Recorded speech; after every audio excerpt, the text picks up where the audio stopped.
The overnight success of Charlie's Angels thrust the three stars into the spotlight. There were countless articles devoted to their hair, makeup, and fashion. There were Angels' lunchboxes, dolls, trading cards, and T-shirts.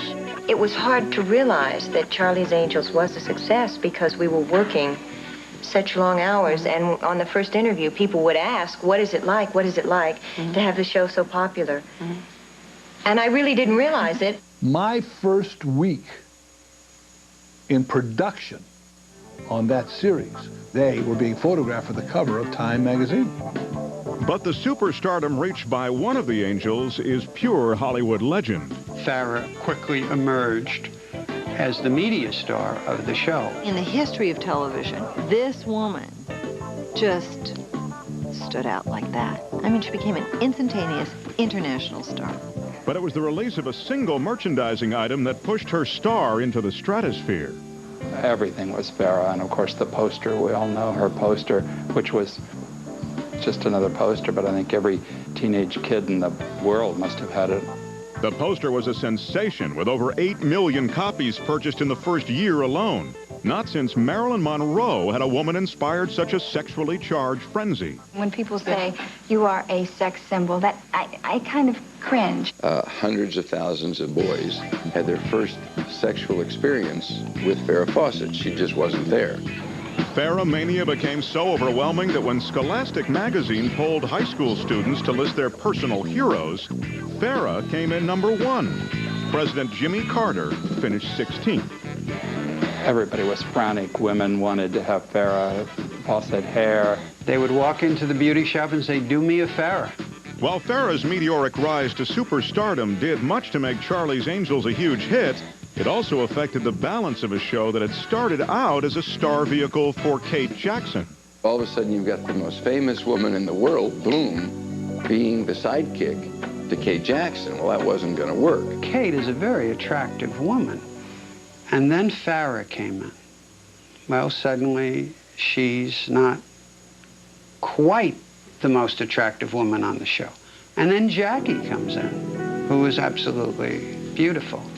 I think that's a big emotional hit for a woman. There was no comparison, and if she tried to compete, it would have been foolish. Her position was, I'm the smart one and I don't do that. Jackson's unhappiness surfaced in many ways. She became critical of wardrobe, often refusing to wear the most glamorous gowns in favor of a turtleneck and jeans. We must have bought 200 black turtleneck sweaters in the course of the show. She was definitely trying to de-glamorize herself as compared to the other two women. I never thought that I was glamorous anyway, so I'm not trying to get away from anything. I'm just trying to do the thing that I feel is right for the character. She wouldn't even make an effort. I mean, she would wear her Adidas with an evening gown and tell the cameraman not to shoot her feet. But from the beginning, her greatest dissatisfaction came with the show's weak scripts. Kate considered herself a thespian at the time, so we had to work with that.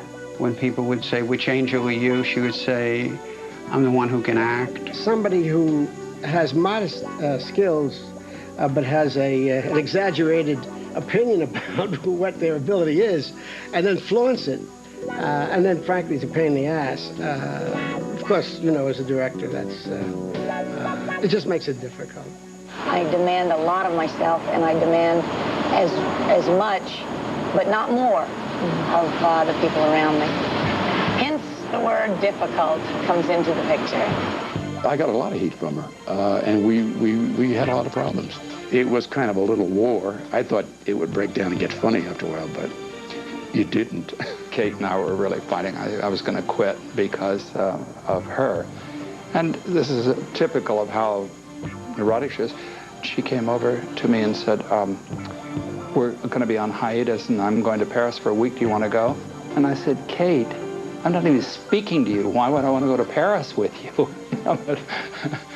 On one occasion, Kate's run-in with the producers was over a more personal matter.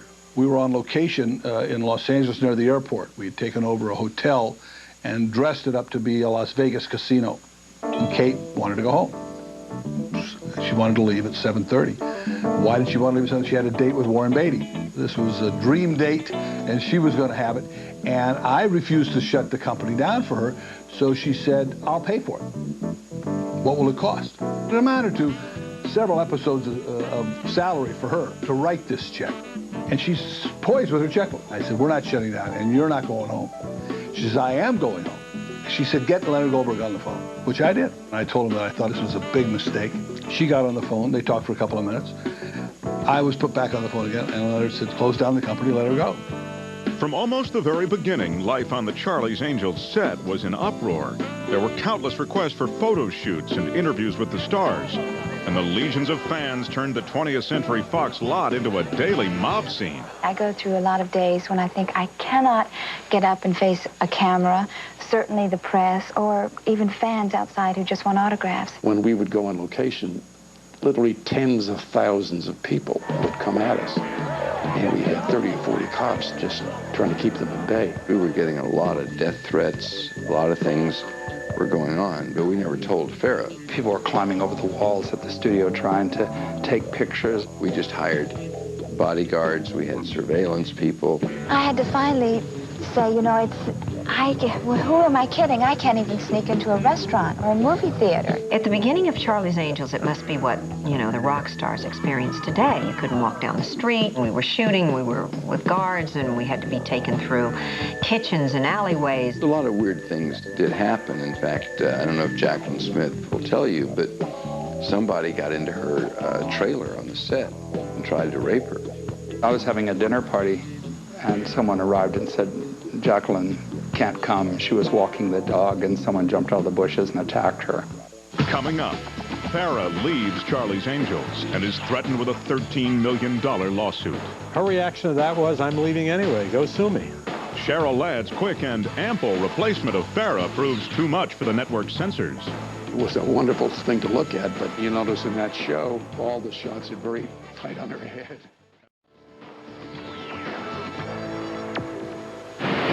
At the end of the first year, Charlie's Angels' popularity was even more solidified when the show won the People's Choice Award for Favorite Drama, and Farrah won Best Newcomer.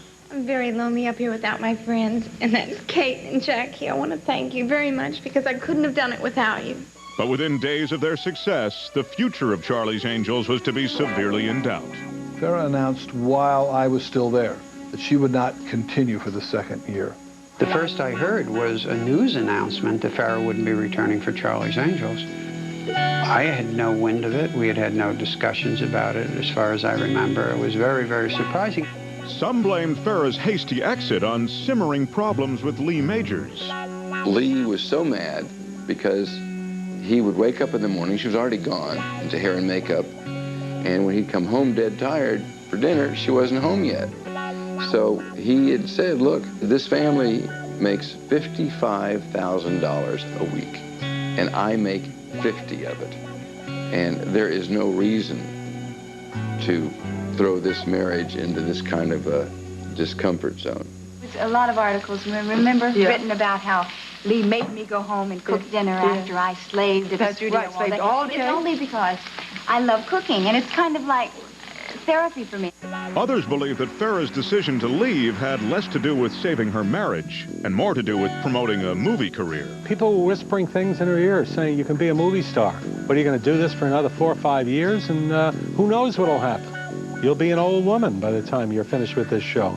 And I think they really scared her. As we got into it, it was clear that the two greatest influences on her were Jay and Lee Majors. She was being made promises of stardom and inordinate amounts of money. To keep Farrah on the show, Spelling Goldberg offered to increase her salary. Farrah asked for a raise from $5,000 per episode to $70,000 per episode, plus a 6-hour shooting day.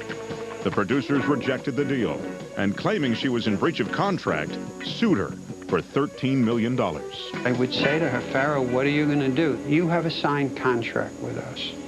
When I left, it happened because I didn't have a signed contract. We're going to sue you. You're going to hire lawyers. This is going to go on for a long time. ABC has a lot of lawyers. We have a lot of lawyers. You're going to be paying for a lot of lawyers. Her reaction to that was, I'm leaving anyway. Go sue me. She was in the process of making very powerful enemies. Spelling Goldberg wanted Farrah Fawcett to stay on Charlie's Angels up to the point of doing anything but committing murder. We're going to issue an injunction. No one will hire you as long as you're under contract, because we'll sue them for inducing to breach your contract. But Farrah's departure from Charlie's Angels had an even stronger effect on her fans. There's a lot of the public, for instance, who still resent the fact that I left Charlie's Angels. They had tested a movie called Saturday Night Fever, and there was a boo from the audience, and they didn't quite know why. And they went back and they looked at it again, and when John Travolta is getting dressed, he looks over at the famous poster of Farrah on the wall, and the audience booed. So the audience was saying, she deserted us. It was just about making more money, and she already makes more money than all of us combined. Boo on her, not the show. Spelling Goldberg finally agreed to drop the case if Farrah would appear in 6 new episodes for an astronomical fee of $150,000 per show. But the producers still had to find a replacement for the #1 female TV star in America. Cheryl was someone who I think Aaron and I gave her first job to in a Rookies episode. So we knew of Cheryl. Cheryl's professionalism and humor helped win over most of the cast and crew. But Kate Jackson did not immediately take to the new angel. Jacqueline Smith remembers there were problems between Kate and Cheryl from the very beginning, and Ladd recalls that some days Kate would speak to her, and some days she wouldn't. Kate was someone who found happiness to be elusive. She was an unhappy girl. It wasn't until the Angels were forced to share a trailer on location in Hawaii that the relationship became, at the least, civil. Cheryl's humor, combined with the fact that she agreed to do something on the show Farrah had refused, helped to win over America. That something was wear a bikini. What could you say? I mean, she was inch for inch as beautiful a woman as there has ever been. But when so many scripts began to call for that particular costume, Cheryl finally decided to draw the line. Cheryl got tired of it, so when I wasn't watching the set one day, she had on a bikini that was very, very small and very, very revealing. And by the time that the show was shot and Aaron and the others looked at dailies, you know, they were flabbergasted. I mean, it was a wonderful thing to look at, but she'd gotten even with them. And the network looked at it, and they'd asked for it, and she said, here it is. They said, well, you've got to fix it. And you notice in that show, all the shots are very tight on her head. While Charlie's Angels' popularity remained high for its first 2 seasons, so did Kate Jackson's dissatisfaction with the show. Well, it only got worse. But in the summer before the 3rd season, a situation arose that would make it the most difficult of all. The 2nd year of Charlie's Angels, Kate had been offered a movie. They wanted Kate to play the part of the wife who leaves Dustin Hoffman. Aaron and Lynn would not let her do it. So she was really, really unhappy. The movie became the great film that it became. And the movie, of course, was Kramer versus Kramer. And that was the end of Kate's cooperation with those people, because she never got over that one.